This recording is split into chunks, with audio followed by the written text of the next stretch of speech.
Hey you guys, it's Peter and welcome to my channel. Peter likes books. And I cannot believe that I am back already with another book haul. This is like my first year of BookTube. I was like buying books manically. But if you've watched my vlog lately and the vlogs that I've done over here, I have become obsessed with graphic novels.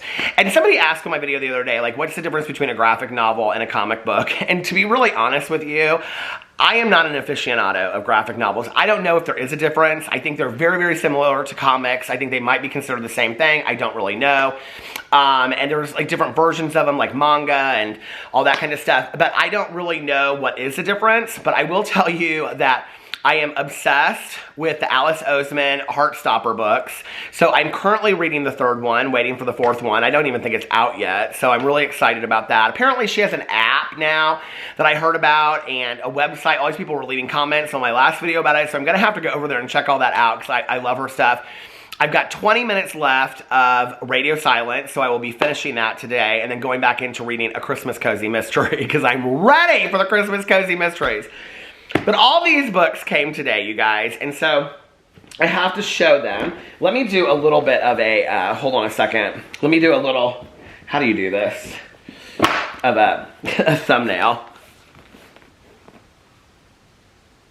There's my thumbnail. Okay, so before I get into this, the first four that came, or the first four that I'm going to show you, are not books that came in the mail. These are books that I have literally had, you guys. I mean, these were so cheap when I bought them. They were like $3.98, $3.48, $4.48, and this other one doesn't have a price on it. I mean, they are so cheap, you guys. And these are the Linda Berry Down the Street Kids books, and these are all about Marlis and May Monn. So, for example, this one's called It's So Magic. It's one of my favorites. And you can see on the back, here's May Monn. She's the older sister who's in high school. And here's Marlis, who's her little sister. And it says, like, on the back here, like, May Monn is saying, "Why am I such a dog? I hate myself. If only I could turn into someone else. You are so conceited. If only I could dig on the magic of life again like I was 10 minutes ago." And she's constantly like self-deprecating and she feels like she doesn't have any friends and she can't get a boyfriend. Marlis, on the other hand, her little sister, is just like completely enlightened by the magic of life. And you can see over here, she's like, "Hi, welcome stranger to our personal book starring my personal sister May Monn." And she says, "Hi," and total right on from Marlis. And then she says, "And also starring Marlis. Let's hear it for the great Marlis, personally starring me." And then she's like, "She is a Capricorn, no worries. I am a total Sagittarius." And then it goes on and on and on. But anyway, these, you guys, are hilarious. And it's all these little like vignette stories about their life together and all the stuff that they're going through. And so I have four of these. It's So Magic. And then I have Come Over, and you can see it has May Monn and Marlis on the front cover. And then here they are on the back. They're just hilarious, you guys. Like, listen to this one. Hold on a second. I'm saying, like, this is their mom. Oh, no, it's May Monn on the back. And she says, Marlis says, "I get to tell them." And May Monn says, "Forget it." And she says, "Hi, this is my book. It's all about my all my details. Can you see me? I'm good." Marlis, M-A-R-L-Y-S. "It's not about you," May Monn said. "It's so not about you." It just goes on. They fight constantly. These books are so hilarious. And then I got The Fun House, which has a lot of their cousins and the other characters like Freddie and stuff in it.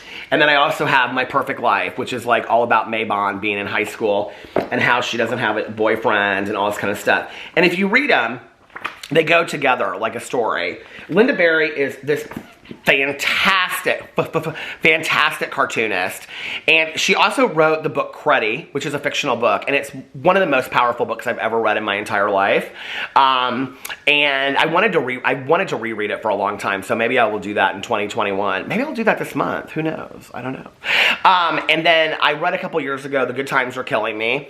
She really had her finger on the pulse of kind of a generation of like the 60s and the 70s. She went to college, or like her books are kind of like retrospectives about that. She went to, I think, school in Evergreen. Does it say somewhere in here? She went to Evergreen with Matt Groening, who did The Simpsons and is good friends with him. She's just so fantastic. You see like all these little drawings in the back. I love her so much. And if you look her up, Linda Berry is just such a cool character. And herself, and I've loved her for years and years and years. My friend and I, we used to quote these back in the day. I mean, some hilarious things in here. And in fact, there's like this one I wish I could find it because she's talking about this girl, Linda Watford, and it says, do you know who I'm talking about when I say Linda Watford bounced on the fence? It was this girl that she just hangs on this chain link fence and bounces, and my friend would email me and she would say, do you know who I mean when I say bounce on a fence, bounce on a fence, bounce on a fence? So to this day, I was looking over at my computer because it looked like it was, see, my computer's right there. Hi, computer. I was like, what is going on with the computer? But anyway, I love her book so much. So I got online and I looked, and I found that there is this book, which I had never seen before, and it is The Great Marvelous by Linda Berry. It's hardback. This was not that expensive, you guys. This was like, it says on here, $22.95, but I think it was like $14.95. Oh my God, you guys, it's huge. It's all cartoons, like the other one. And this is her brother, this is her cousin Freddie right here. And it goes on and on and on and on. No, that's her brother Arnold, it says.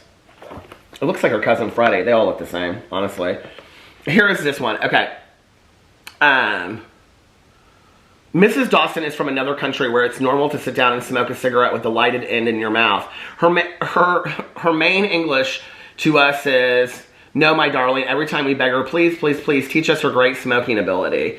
And then she goes on and she won't teach the kids how to smoke cigarettes. You guys, it's so funny. Oh, here's Freddie right here. Okay, so Freddie's in a lot of these as well. And they have like this turtle island they play, and it's all the characters, and there's Winter Marvelous. Oh, you guys, this is going to be so fantastic. And it says, excuse me, but this book belongs to, and then you can write your name right there. So this was the first one that I got. On the back here it says, hold on a second. Welcome to my world. Over 200 stories featuring Marvelous, Freddie, Mabon, Arna, Arnold, and all their friends and enemies. Wow. Linda Berry's comics were YA before YA really even existed. She's been writing teen stories with an incredibly clear voice since the early 80s. The greatest of Marvelous is raw, ugly, hilarious, and poignant. Raina Telgemeier, Smile and Drama. Entertainment Tonight, Publishers Weekly. Berry's real talent is the very nearly poetic invocation of moments of pubescent joy and humiliation, as well as the wonder of the fast approaching, mysterious state of being a teenager. I mean, her books, you guys, are so good. So I got that one, which I'm super excited about. And then I also got this other one by her. Aren't they beautiful? I mean, these would make such great holiday gifts. This one's all in color, and this is called 100 Demons. I've wanted this one for a long time. This one actually comes like one of these, but this one's hardback, do you see? And look at it inside. All these beautiful drawings. Aren't they so pretty? I don't know what this one's about. These demons are the life moments that haunt you, from you and stay with you. Your worst boyfriend, kickball games on a summer night, watching your baby brother dance and realizing your childhood is behind you. How did that happen? Nick Hornby, famous writer. 100 Demons is a terrific book, brutally honest, thoughtful, and soulful. Let's see. Publishers Weekly. Berry's demons are the personal objects and effects that remind her of the in-between emotional states from her early life. The result is simultaneously poignant and hilarious. I'm really, really excited to read this. It says right here, my worst boyfriend, and then it says he has head lice underneath there. So this is going to be good. I'm really excited about this. Oh, it goes right into talking about having head lice.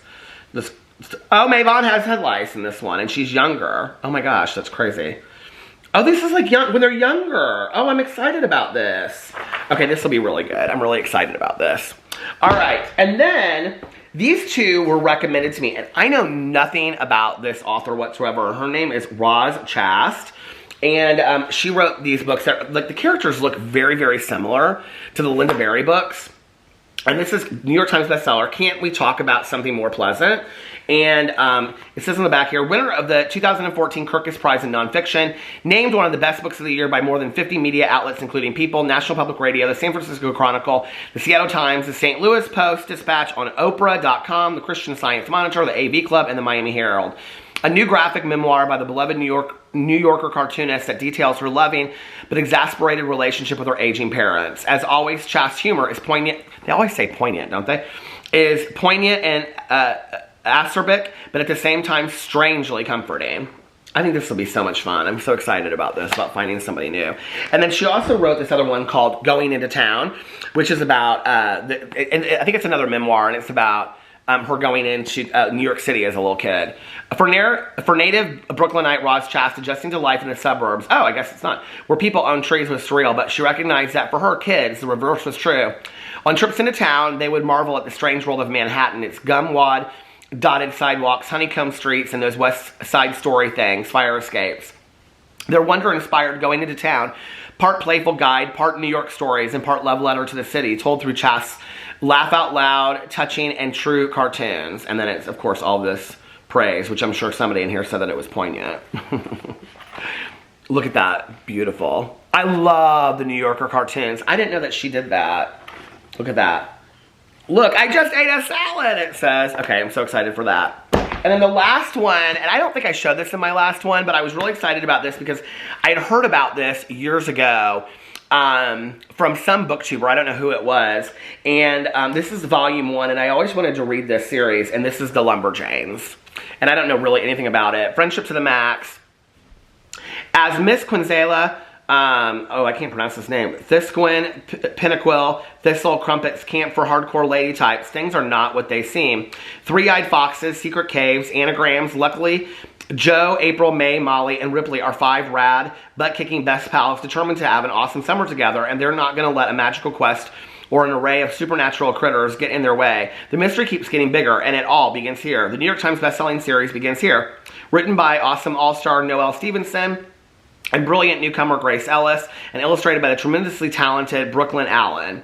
Okay, so this is like a series of books. They're beautifully done.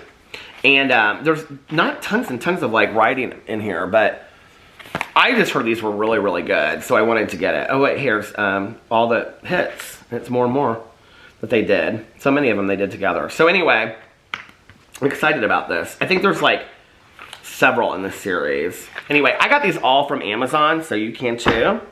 Let me know what you think about those, and I just wanted to get on here and show you guys that, and I will be back for another kind of Bookmas tomorrow. And I love you guys, and I'll see you then. Bye.